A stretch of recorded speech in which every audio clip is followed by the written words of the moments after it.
In the ancient land of mystery and desolation lies the Dead Sea, one of the most unwelcoming places on the planet. Nestled at 1,300 meters below sea level, its shores mark the lowest point on Earth. The relentless river Jordan, revered for centuries, feeds into this vast salt lake, but offers no escape for the water. The only release comes from the unyielding sun, which evaporates the water day by day, leaving behind a crust of salt and minerals. The Dead Sea is likely the saltiest body of water in the world, surpassing even Utah's Great Salt Lake. Its waters, deadly and unforgiving, can take a human life with just a few swallows. The treacherous banks are riddled with deep sinkholes, waiting to swallow those who dare venture too close. Yet, despite its harsh environment, this land has been home to resilient people for thousands of years. This is Bible country. Biblical archaeologists believe that the once flourishing cities of Sodom and Gomorrah may have stood on its shores. The ancient city of Jericho and numerous other biblical sites are just a few days' journey away. From the Bronze Age to the Ottoman era, intrepid salt merchants risked their lives to traverse the deadly landscape, drawn by the precious mineral wealth hidden within the salt-encrusted shores of the Dead Sea.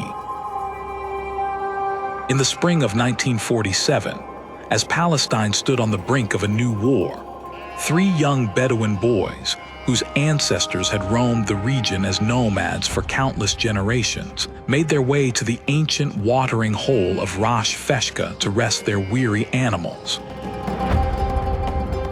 The story tells of one boy, driven by boredom, who wandered away from the group and began hurling rocks into the nearby caves.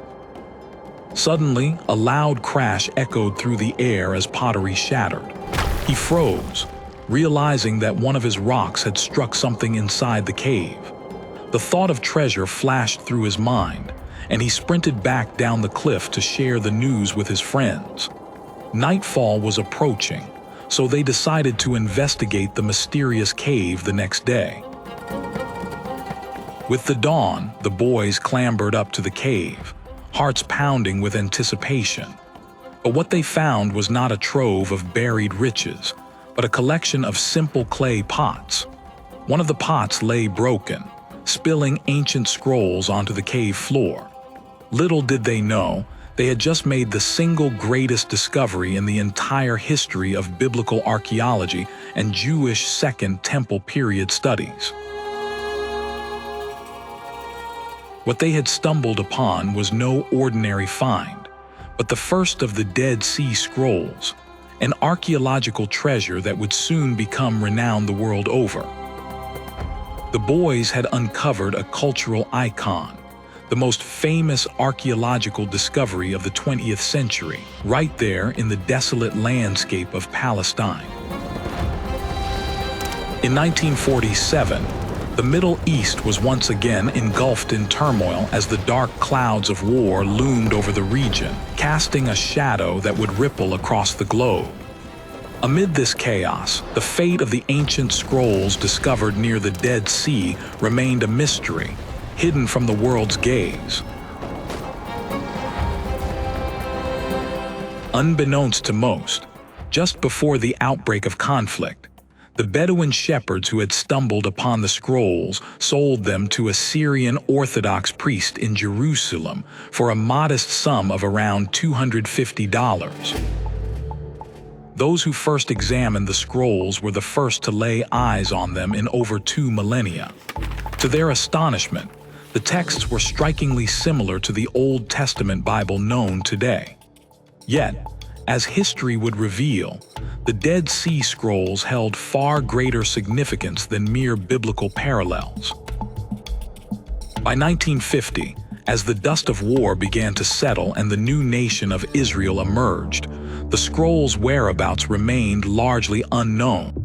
It wasn't until 1954, when an anonymous advertisement appeared in the Wall Street Journal, that the scrolls resurfaced. They had been smuggled into the United States and were now being offered for sale.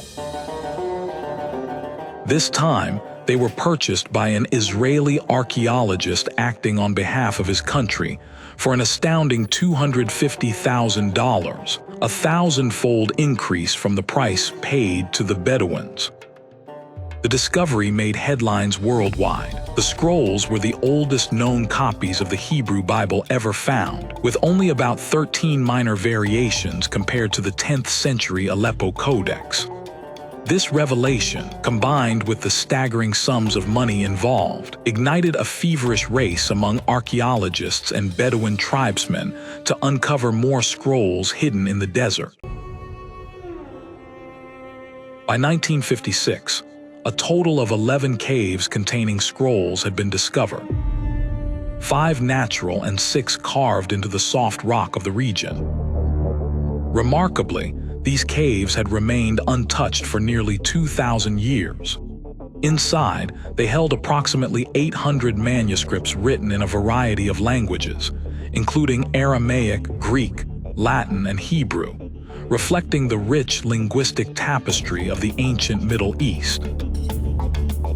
The scrolls contained an extraordinary wealth of writings, including alternate versions of biblical texts and entirely original works never before seen.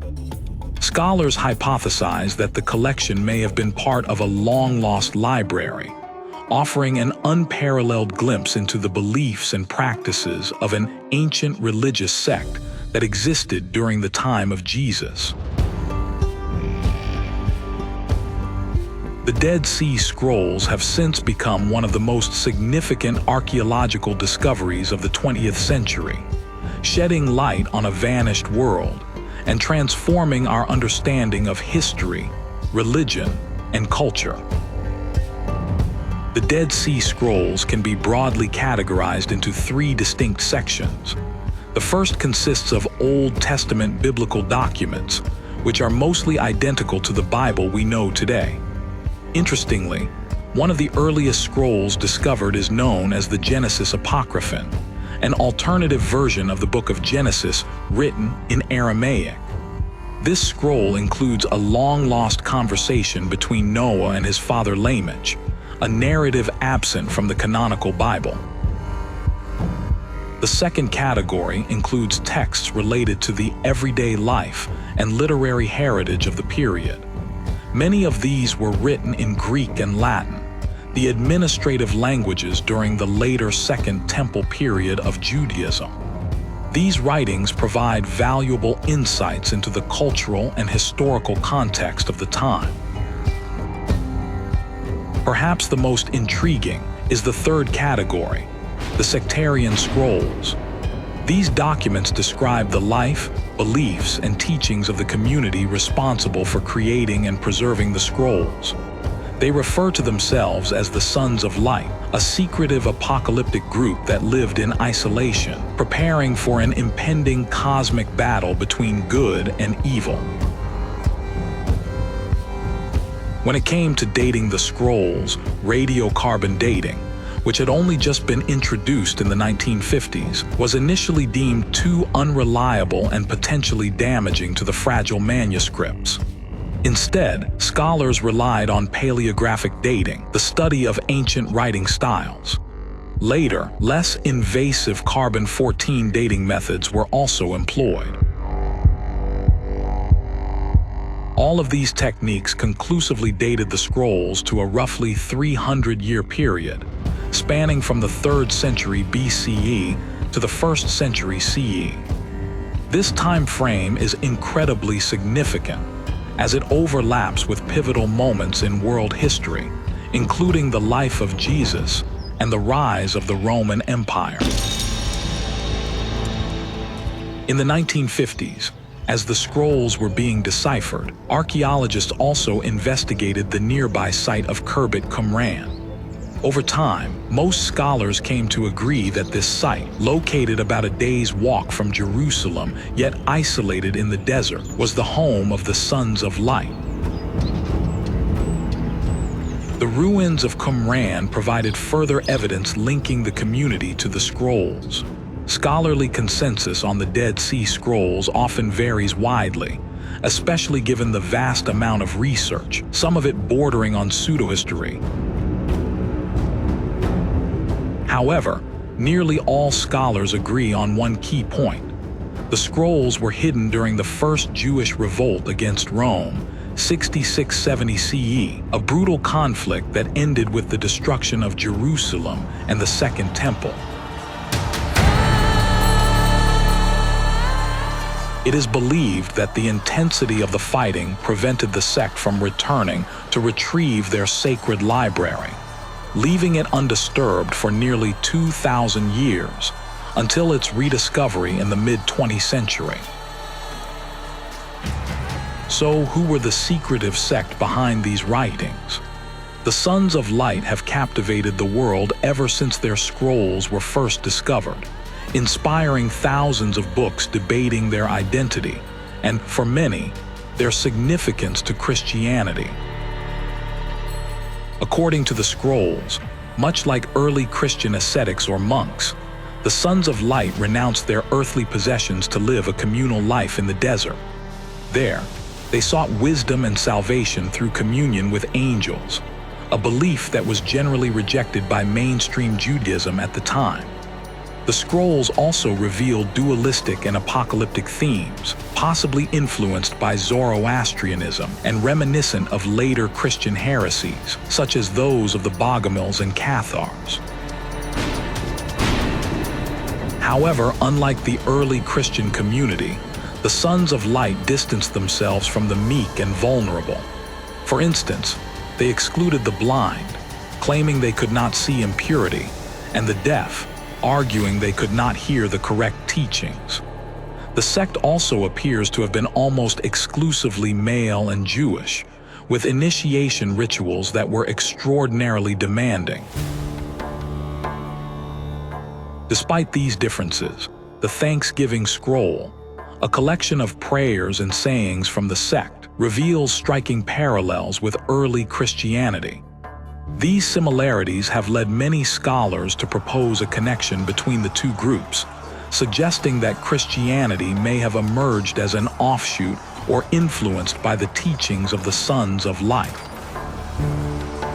One of the most fascinating documents among the scrolls is the War Scroll, which vividly illustrates the sect's anticipation of a final apocalyptic battle between the forces of good Sons of Light and the forces of evil Sons of Darkness. The scroll even details battle plans and strategies for this impending cosmic conflict, offering a glimpse into the sect's militant and messianic worldview. The War Scroll becomes even more fascinating when considered alongside another remarkable discovery, the Temple Scroll. Unearthed in the late 1960s but hidden in a shoebox until after the Six-Day War in 1967, this scroll provides intricate instructions for a temple that was never constructed. It outlines detailed regulations and sacrifices, possibly intended for use after the Sons of Light triumphed in their prophesied war. Another significant text is the commentary on the Book of Habakkuk from the Hebrew Bible. This document introduces three enigmatic figures, each the subject of intense scholarly debate. The first is the teacher of righteousness, often linked to historical figures such as James the Just or John the Baptist. The second is the wicked priest, who may symbolize the corrupt leaders of mainstream Judaism, or, as suggested by independent scholar Barbara Thiering, Jesus himself. The third is the man of the lie, a figure whose identity remains hotly contested, with interpretations varying widely among scholars. The discoveries in Cave 3 and Cave 4, however, ignited the most intense fascination. In Cave 3, archaeologists uncovered a scroll unlike any other, written not on leather but on copper. Known as the Copper Scroll, it functions as a treasure map, detailing the locations of 64 hidden caches of treasure, presumably buried somewhere in the Holy Land. Despite numerous expeditions over the decades, none of these treasures have been found. Some speculate they were looted in antiquity, much like Bronze Age burial sites or many Egyptian tombs. Yet, every few years, new theories emerge, prompting fresh attempts to uncover the lost riches. The greatest mystery, however, lay in Cave 4. Here, the scrolls had collapsed at some point in antiquity, shattering into tens of thousands of fragments, some as small as pebbles. For over 40 years, an exclusive team of mostly Catholic scholars painstakingly worked to reconstruct these fragments. Access to the scrolls was heavily restricted, fueling conspiracy theories about Vatican secrecy and sparking frustration among other scholars.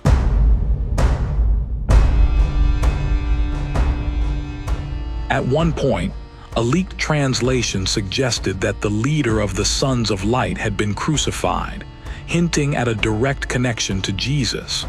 This claim, however, was later proven false. By the 1980s, a breakthrough came when a professor and his graduate students were granted access to a set of index cards known as the Compendium, which contained copies of the fragments. Using these, they developed a computer program to piece together the original texts. While the system is not flawless and relies on some subjective interpretation, it boasts an impressive 90% accuracy rate, offering an extraordinary window into the fragmented wisdom of an ancient world. Around the same time, an intriguing development occurred. Secret photographs of the scrolls were anonymously left on a scholar's doorstep and delivered to the Huntington Library in California in 1991. These images were eventually made public, granting scholars and enthusiasts worldwide access to microfilm copies of the scrolls, a resource that remains available online to this day. This unprecedented access, coupled with cutting-edge techniques like infrared scanning, allowed researchers to uncover new layers of meaning within the texts. While this led to a renaissance in serious Dead Sea Scrolls scholarship, it also opened the door to a wave of pseudo-historical theories. Among the more controversial ideas was Barbara Thiering, Jesus the Man, which proposed that Jesus did not die on the cross but instead married Mary Magdalene and lived out his days in obscurity. Similarly, in 1992, Carsten Thiede claimed that some of the scrolls might contain New Testament texts, a theory that has been widely dismissed by the scholarly community. To truly appreciate the significance of the Dead Sea Scrolls, we must delve into the historical and cultural context in which they were created. This means journeying back to the origins of Jewish history. The Jewish people are one of the world's oldest civilizations, with roots stretching back thousands of years, far earlier than most cultures. While tangible evidence for events like the Exodus from Egypt or other biblical narratives remains scarce, much of the Old Testament is grounded in historical truth. A compelling example is the rediscovery of the Hittite Empire in the 19th century. Once dismissed as a biblical legend, the Hittites were proven to be a real and powerful ancient civilization through archaeological discoveries, underscoring the historical value of ancient texts. Arguably, the first verifiable period in Jewish history for which we have substantial evidence is the pre-monarchic era, spanning roughly 1400 to 1000 BCE. This was a time of wandering tribes and regional conflicts, often associated with biblical figures like Abraham and Joseph. By around 1000 BCE, a unified Jewish state emerged under King David, famed for his victory over Goliath, and later under his son Solomon, renowned for his immense wealth and the construction of the first temple in Jerusalem. While the existence of Solomon's mines and the grandeur of the First Temple remain unverified by archaeological evidence, these accounts hold a central place in Jewish tradition. Following Solomon's reign, the kingdom split into two, Israel in the north and Judah in the south. This period was marked by internal strife and external threats, particularly from the Neo-Assyrian Empire. The situation culminated in 586 BCE, when the Neo-Babylonian Empire destroyed Jerusalem, razed the First Temple to the ground, and exiled the Jewish population to Babylon. This event, known as the Babylonian Exile, was a defining moment in Jewish history. However, the exile was relatively short-lived. In 538 BCE, the rise of the Achaemenid Persian Empire under Cyrus the Great brought a dramatic shift.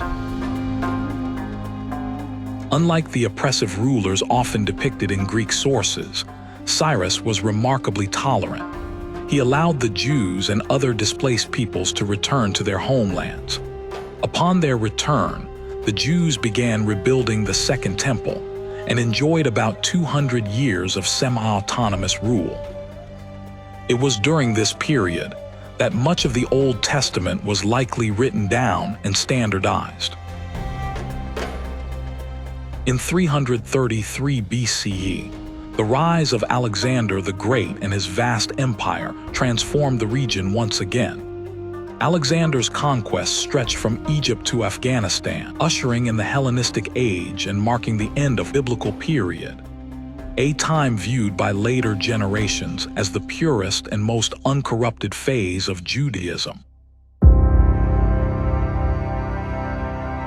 After Alexander's death in 323 BCE, his empire fractured into a series of successor states following a brutal 20-year civil war among his generals. By 301 BCE, the dust had settled, and Judea became part of the territory controlled by Ptolemy I, one of Alexander's cavalry commanders, who ruled from his stronghold in Egypt. Whether the Jews welcomed it or not, the Hellenistic Age had begun. Greek became the language of administration and governance, and many Jews adopted it, explaining why some of the Dead Sea Scrolls were written in Greek. The spread of Greek philosophy, science, and culture across the Middle East during the Hellenistic period brought profound changes to the region. Hippodromes, amphitheaters, and gymnasiums became common, and Greek ideas began to blend with local traditions, including those of the Jewish people. This cultural fusion often occurred subtly, with many Jews unaware of the extent to which Hellenistic influences were permeating their way of life. For instance, the Hebrew Bible was translated into Greek, and ambitious Jewish elites began adopting Greek customs, dress, and even names to advance socially and politically. It was likely during this time that sects like the Sons of Light began to form, emerging as a direct reaction to the sweeping changes brought by Hellenization. These groups sought to preserve traditional Jewish practices and resist the encroachment of foreign ideas. From 330 to 30 BCE, Egypt was ruled by a succession of 13 Ptolemies, many of whom married their sisters, named Cleopatra. The most famous of these was the sister wife of Ptolemy Xii, who later married the Roman politician Mark Antony. Ptolemaic rule extended into Judea until around 200 BCE, when the Seleucid Empire, ruled by descendants of another of Alexander's generals, Seleucus. The Seleucids had already controlled Mesopotamia and Syria for over a century, meaning many Jews had long been under their rule. Life under Seleucid rulers like Antiochus III and Seleucus IV initially continued much as before, with Jews enjoying religious freedom. However, this changed dramatically under Antiochus IV. influenced by rival high priests Jason and Menelaus, who competed to outdo each other in promoting Hellenization to win the king's favor. Antiochus began imposing restrictions on Jewish religious practices. Jerusalem was modernized and transformed into a Greek polis, and traditional Jewish rituals at the temple were increasingly suppressed. Antiochus eventually grew impatient with the slow pace of reform and took drastic measures. Under the guidance of Menelaus, Jewish practices such as observing the Sabbath and adhering to dietary laws were outlawed. Jews were even forced to sacrifice pigs to Greek gods at the temple, a direct affront to their faith. Those who protested, often peacefully, were massacred by the thousands. Many scholars believe that this period of persecution and cultural upheaval gave rise to the Sons of Light, a sect that fiercely opposed Hellenization and sought to preserve the purity of Jewish tradition. Their resistance to Antiochus's reforms and their apocalyptic worldview may have been shaped by the intense suffering and religious oppression of this era. Finally, a large-scale military rebellion erupted, led by a priestly family known as the Maccabees. They initiated a guerrilla war against Seleucid rule, fighting to restore Jewish independence and religious freedom. The rebellion was spearheaded by Mattathias, the patriarch of the family, but it was his son Judah, nicknamed Maccabee, meaning the hammer, who achieved the seemingly impossible. Against overwhelming odds, Judah led the Jewish forces to victory, securing independence for the kingdom once more. Following their triumph, Judah the Maccabee ruled as king, though not in name, as Jewish tradition held that kingship must descend from the lineage of David. After Judah's death, his brothers Jonathan and Simon succeeded him, continuing the family's leadership. Over time, their dynasty became known as the Hasmoneans, named after their ancestor Hasmon. However, problems soon emerged. Jonathan Maccabee, one of Judah's brothers, appointed himself high priest, a move that blatantly violated tradition, which reserved the priesthood for descendants of Zadok, a lineage traced back to King David. This act of self-appointment alienated many devout Jews and sowed division within the community. Scholars often associate Jonathan with the figure of the wicked priest mentioned in the Dead Sea Scrolls, a symbol of corruption and betrayal of Jewish religious ideals. The Hasmoneans, bolstered by a strong and well-equipped army, soon expanded their kingdom by conquering neighboring territories. One of the most notable rulers, John Hyrcanus, not only conquered the Idumeans but also forcibly converted them to Judaism. He also captured Samaria, home to an earlier offshoot of Judaism, and destroyed their temple on Mount Gerizim, selling the survivors into slavery. From Aristobulus I onward, the Hasmoneans took their ambitions a step further, adopting the title of king in addition to high priest. This dual role deeply upset religious traditionalists, as it violated the separation of religious and political authority. To strengthen diplomatic ties with neighboring Hellenistic powers, the Hasmoneans increasingly embraced Hellenistic customs, styling themselves as Greek-style monarchs. The next ruler, Alexander Jannaeus, was arguably the most brutal of the Hasmonean kings. He even adopted a fully Greek name, reflecting his Hellenistic leanings. His reign was marked by extreme violence, particularly against the Pharisees, a Jewish sect that opposed the concentration of religious power in the Jerusalem temple. When the Pharisees openly criticized him, Alexander responded with horrifying cruelty. According to contemporary accounts, he had approximately 800 Pharisees publicly crucified in the center of Jerusalem. Before their executions, their wives and children were slaughtered before their eyes. Alexander reportedly watched these gruesome spectacles while feasting and reclining with his concubines, displaying a chilling indifference to the suffering he inflicted. The era of the Hasmoneans, however, was nearing its end. A reckoning was on the horizon, but as history would reveal, the Pharisees were not the only dissenting group within Judaism. Far from it. Other sects, such as the Essenes and the Sons of Light, also emerged, each with their own visions of religious purity and resistance to the corrupting influences of power and Hellenization. In the early 1st century AD, the Roman polymath Pliny the Elder embarked on a grand tour of the Roman Empire. Much of what he observed during these travels later formed the foundation of his monumental work, Natural History, a masterpiece of early scientific literature. During his journey, Pliny described a curious encounter on the western shores of the Dead Sea, near the oasis of En-Gedi. He came into contact with a peculiar sect of deeply religious Jews living a simple, communal life in the desert. Though Pliny's primary focus was on investigating the natural world, particularly the unique properties of the Dead Sea, this group left a lasting impression on him.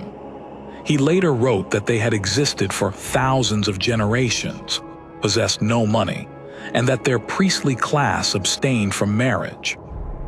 He called them the Essenes, and noted that their dwellings were located just north of En-Gedi, in a place where nothing else existed except Qumran. Other references to the Essenes come from Philo of Alexandria, a Jewish philosopher from Egypt and a product of the Hellenistic age. However, the most detailed and important account comes from the historian Flavius Josephus.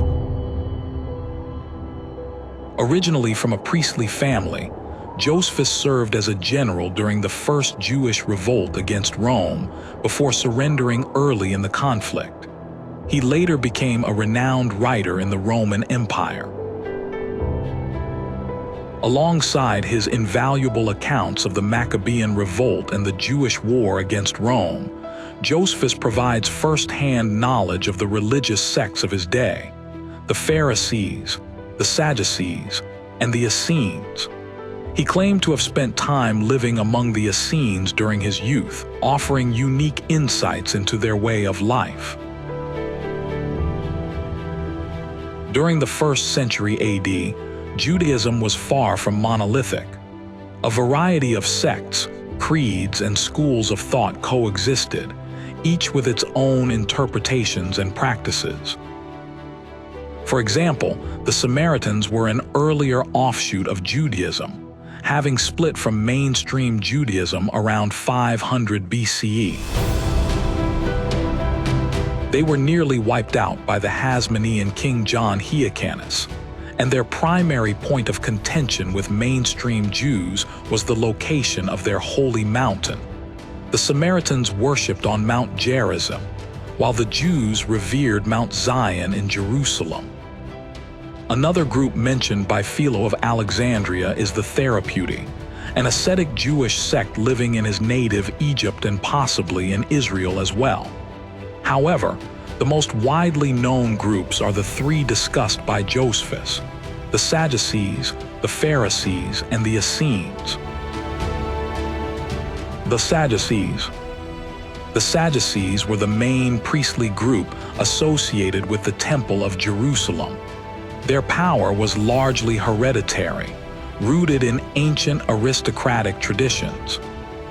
They believed that only priests could perform sacrifices at the temple, giving them exclusive control over religious authority. Theologically, they rejected fringe ideas such as the existence of angels, the resurrection of the dead, and the immortality of the soul, viewing these concepts as foreign influences, particularly from Greek philosophy like Plato's. The Pharisees. In contrast, the Pharisees sought to democratize religious practice, shifting focus from the temple to the household and community. They introduced alternative forms of worship, such as communal prayer and the public reading of the Torah, making religious life more accessible to ordinary Jews.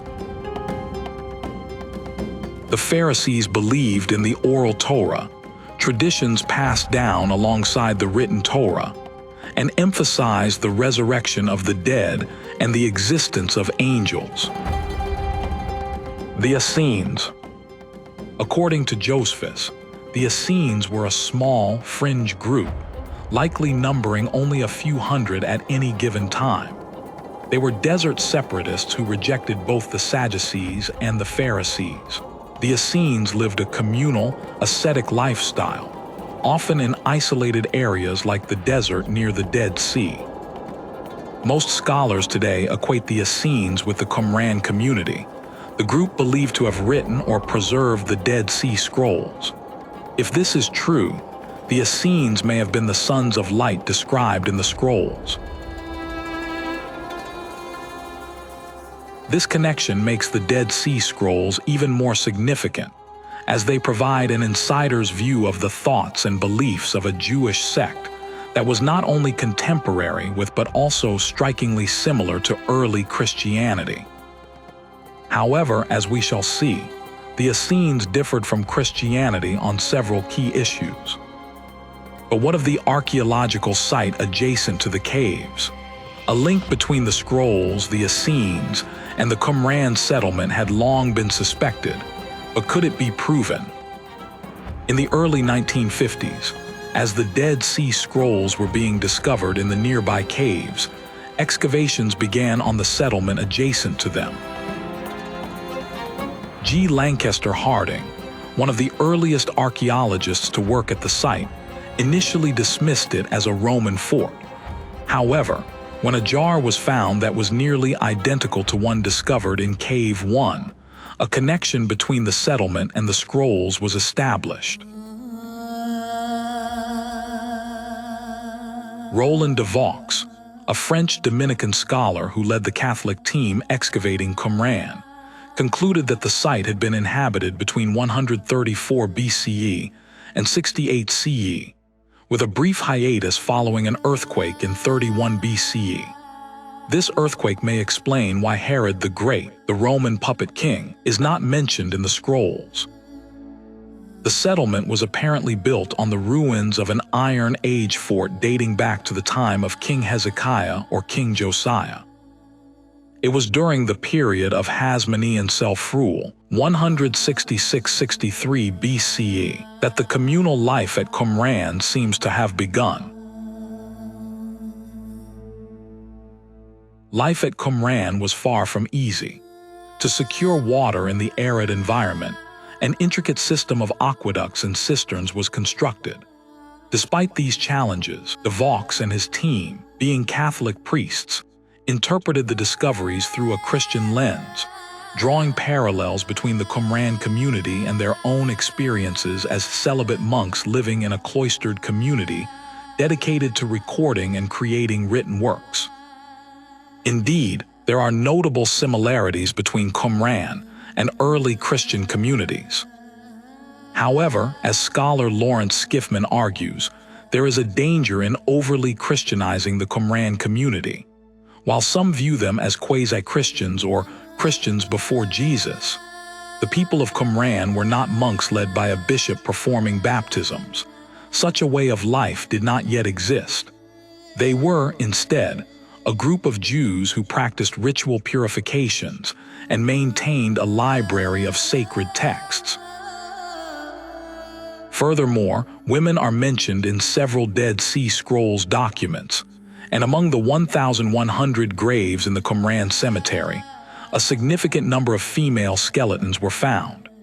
This suggests that either the descriptions of the Essenes by sources like Philo and Pliny were not entirely accurate, or, like later dualist groups such as the Cathars, only the highest-ranking priests practiced celibacy.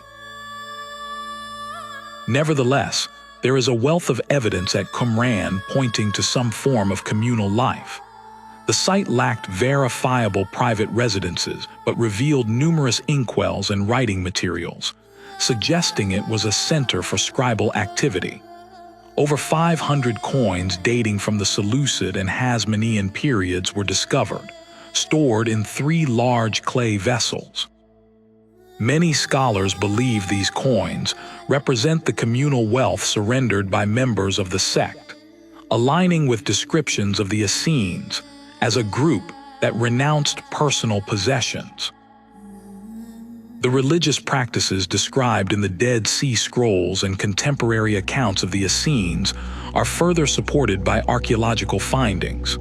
For example, the pottery found at Qumran was unique, long and thin, unlike the wider pots typical of the Roman Empire.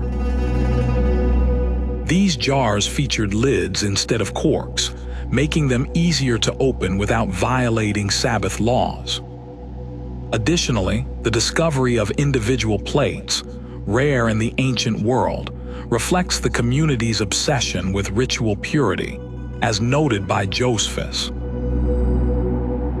But where did the community actually live? In the 1980s, archaeologist Joseph Patrick explored 17 additional caves around Qumran. While he found no new scrolls, he uncovered significant evidence of habitation dating to the Second Temple period. Then, between 1993 and 1996, another Israeli team conducted a thorough investigation of the caves, aiming to definitively link Qumran to the scrolls. Their efforts paid off. They discovered an ancient pathway connecting the settlement to the caves, still visible today. Along the route, they found occasional iron nails that had fallen from sandals, dating to the Second Temple period. This provided conclusive evidence that the Qumran community used both the caves and likely tents as dwellings. The clay jars found in the Dead Sea caves also tell a story. Many were hastily made, with blisters and imperfections on their surfaces. This suggests they were produced in urgency, possibly as the community prepared to hide their sacred texts. It may even be that those who made the jars sacrificed their lives to protect the knowledge of their sect. By 68 CE, the apocalyptic struggle the community had long anticipated finally arrived. The Roman army advanced during the First Jewish Revolt, and the Qumran community, along with their precious scrolls, vanished into history. When the tyrannical king Alexander Jannaeus died in 76 BCE, his death plunged the kingdom into chaos. Civil war erupted as his 2 sons, Aristobulus II and Hyrcanus II, fought for control of their father's realm. Their bitter rivalry drew in surrounding powers, including a massive force of Nabateans, who marched on Jerusalem with an army of perhaps 50,000 men. By 63 BCE, the hatred between the 2 brothers had reached such a peak that they made a fateful decision. They invited the Roman general Pompey, who was campaigning in nearby Syria, to mediate their dispute. Pompey, having recently subjugated the Hellenistic kingdoms of Pontus and Seleucia, gladly accepted the offer. He quelled the conflict and installed Hyrcanus II as a puppet ruler, effectively bringing Judea under Roman control. However, Rome's grip on the region was not yet secure. In 53 BCE, a Roman army led by Crassus, Pompey's wealthy but incompetent colleague, suffered a catastrophic defeat against the Parthian Empire. This defeat left the Middle East vulnerable to Parthian incursions and plunged the region into chaos. Amid this turmoil, Antigonus, the son of the deposed Aristobulus II, saw an opportunity. With Parthian support, he declared himself king of Judea in 40 BCE. Antigonus's reign was short-lived. Rome, now unified under the Second Triumvirate following the assassination of Julius Caesar, swiftly returned to the region seeking vengeance. The Parthians, however, were not deeply committed to Antigonus's cause, and he was easily overthrown. In his place, Rome installed another puppet ruler, But this time, it was not a Hasmonean. To many Judeans, this new ruler was not even truly Jewish. He was a half-Jew, an Idumean, one of the neighboring peoples forcibly converted to Judaism a century earlier by the expansionist Hasmonean King John Hyrcanus. This ruler was Herod, later known as Herod the Great, one of the most hated yet misunderstood figures in history. Herod the Great was a man of contradictions. He was a strong and capable ruler, fiercely loyal to Rome, and maintained close friendships with powerful Roman leaders like Mark Antony and later Augustus Caesar.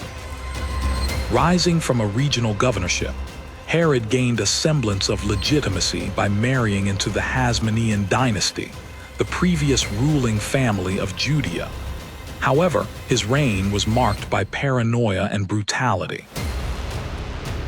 He eventually executed his Hasmonean wife, Mariamne, and their 2 sons after suspecting them of plotting against him. Renowned for his architectural achievements, including the expansion of the Second Temple in Jerusalem, Herod was nevertheless deeply unpopular among his subjects. His reputation for cruelty is perhaps best exemplified by the massacre of the innocents, recorded in the New Testament. Curiously, references to Herod are notably absent in the Dead Sea Scrolls, possibly because Qumran was temporarily abandoned during his reign due to an earthquake. Herod's personal life was tumultuous.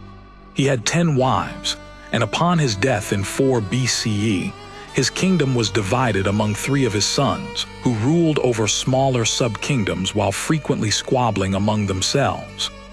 By 6 CE, the Romans had grown weary of the instability and annexed Herod's entire kingdom, turning it into an imperial province.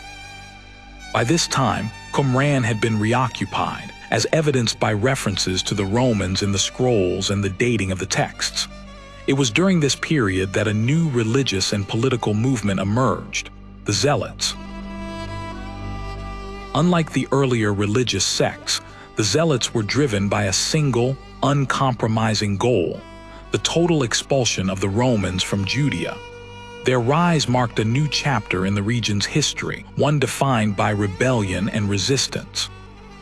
In April 66 CE, crowds of people flocked to Jerusalem to protest against the Roman procurator Gessius Florus, who had just plundered the temple treasury.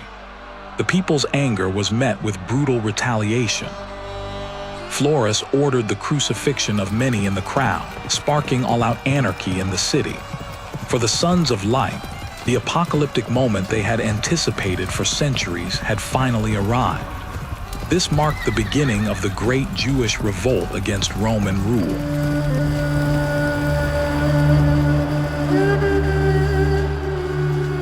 The causes of the revolt were numerous and complex.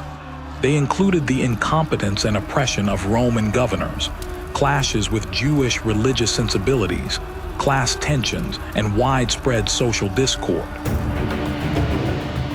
These divisions were exemplified by the 3 main Jewish sects, Pharisees, Sadducees, and Essenes, who fortified separate districts of Jerusalem, further fragmenting the city's defenses. In 67 CE, the renowned Roman general Vespasian arrived with a massive force: 3 legions, 23 auxiliary cohorts, 6 wings of cavalry, and various other units, totaling around 60,000 men. On their march to Jerusalem, Vespasian's army systematically scoured the desert, capturing fortresses and settlements one by one. Among these was Qumran, which faced its inevitable end. While there is no direct evidence that the battle plans outlined in the War Scroll were put into action, the archaeological record tells a grim story. Thick layers of ash and the remains of arrows suggest that Qumran was attacked and destroyed. Despite their fervent hopes, divine intervention did not come to aid the Sons of Light. The apocalyptic battle they had long awaited ended in defeat, as the Roman legions proved unstoppable. By 69 CE, as the siege of Jerusalem raged on, Vespasian was called back to Rome to become emperor, leaving his son Titus in command. The following year, in 70 CE, the city was utterly destroyed. The Second Temple was razed to the ground, and its defenders, men, women, and children, were massacred. Survivors were sold into slavery, marking a tragic end to the heart of Jewish religious and cultural life. One final group, the Sicarii, around 1,000 strong, made a heroic last stand at Masada, Herod's imposing desert fortress.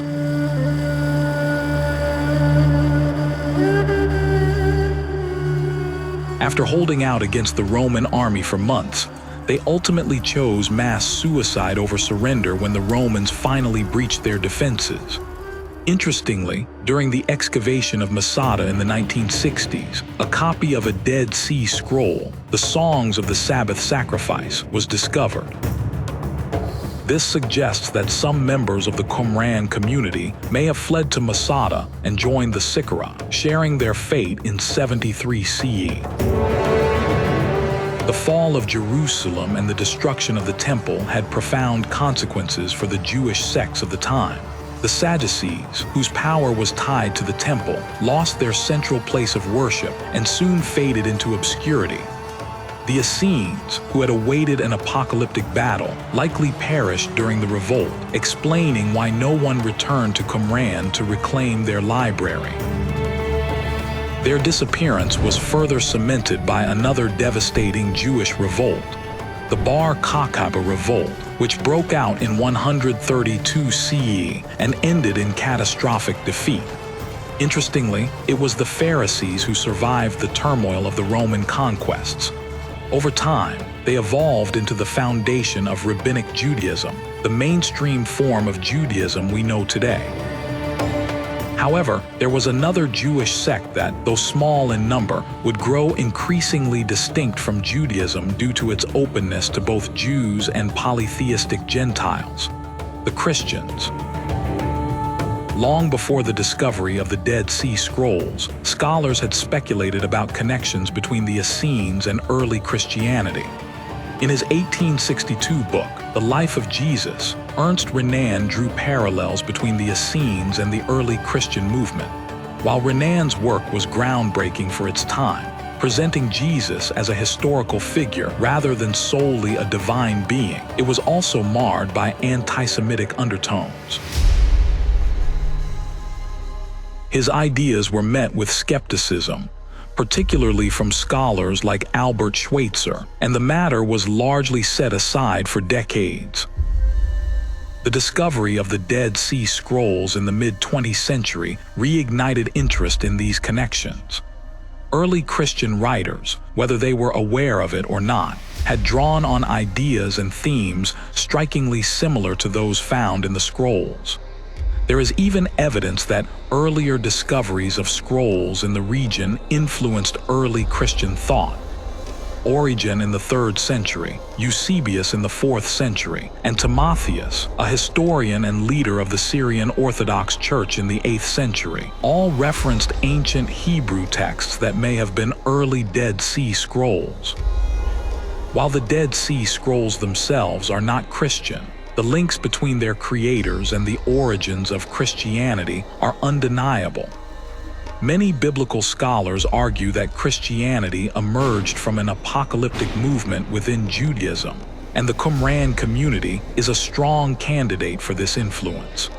There is some evidence to support this hypothesis. For instance, in the New Testament, John the Baptist, an early teacher figure to Jesus, repeatedly criticizes the Sadducees and Pharisees but never mentions the Essenes. This mirrors the stance taken in the Dead Sea Scrolls, which also condemn the Sadducees and Pharisees. Moreover, in John 12, Jesus says, "Believe in the light while you have the light, so that you may become children of light." This language is strikingly similar to the sons of light described in the War Scroll, suggesting a possible connection between the Qumran community and early Christian teachings. Baptism, a form of ritual purification, holds a significant place in both the New Testament and the practices of the Qumran community. However, early Christians expanded its meaning, teaching that baptism not only cleansed physical impurity, but also removed sin and transgressions, offering anyone who sought redemption the chance to be forgiven, as long as they did not sin again. This inclusive approach stood in contrast to the more exclusive practices of the Qumran community. Some scholars speculate that John the Baptist, who baptized followers in the Jordan River and lived a hermit-like existence sustained by locusts and wild honey, may have been a member of the Qumran sect before branching out on his own. Perhaps Jesus encountered John during his time in the desert or even lived among the Qumran community. After all, the lower Jordan Valley is only about 10 kilometers from Qumran, less than half a day's walk. One of the most significant distinctions between the Dead Sea Scrolls and the New Testament is the concept of a Messiah. While some scholars have attempted to identify messianic figures in the scrolls, this interpretation is not widely accepted. The absence of a clear messianic figure in the scrolls contrasts sharply with the central role of Jesus in Christianity, suggesting a divergence in beliefs despite possible shared origins. Even after Jesus' crucifixion, early Christianity took time to develop standardized practices. In the 1st century, the lines between Christianity and Judaism were often blurred. For example, the Ebionites, a Jewish Christian group mentioned by later church fathers, accepted Jesus as the Messiah but did not believe he was divine, a view similar to that of the Arian Christians in the early Middle Ages. Meanwhile, James the Just sought to incorporate Jewish practices like circumcision, sacrifices, and dietary laws into Christianity. However, Paul the Apostle argued against these requirements, ultimately winning the debate and shaping Christianity into a more inclusive faith. In terms of popular appeal, Christianity had a clear advantage over the Essenes. The Qumran community was insular and exclusive, adhering to the strictest interpretations of Jewish law, including dietary restrictions and circumcision. In contrast, Christianity relaxed many of these laws, allowing work on the Sabbath when necessary and welcoming both Jews and Gentiles. This openness, combined with an active outreach program, enabled Christianity to grow exponentially, spreading across the Roman Empire and beyond. Early church fathers like Thomas were said to have traveled as far as India, and Christian communities quickly emerged in distant regions, including China. By the early 4th century CE, Christianity had become so influential that it reached the heart of the Roman Empire itself. The conversion of Emperor Constantine solidified Christianity's place as one of the world's most powerful religions. In this way, the obscure Jewish sect known as the Sons of Light may have had a far greater impact on world history than we will ever fully understand.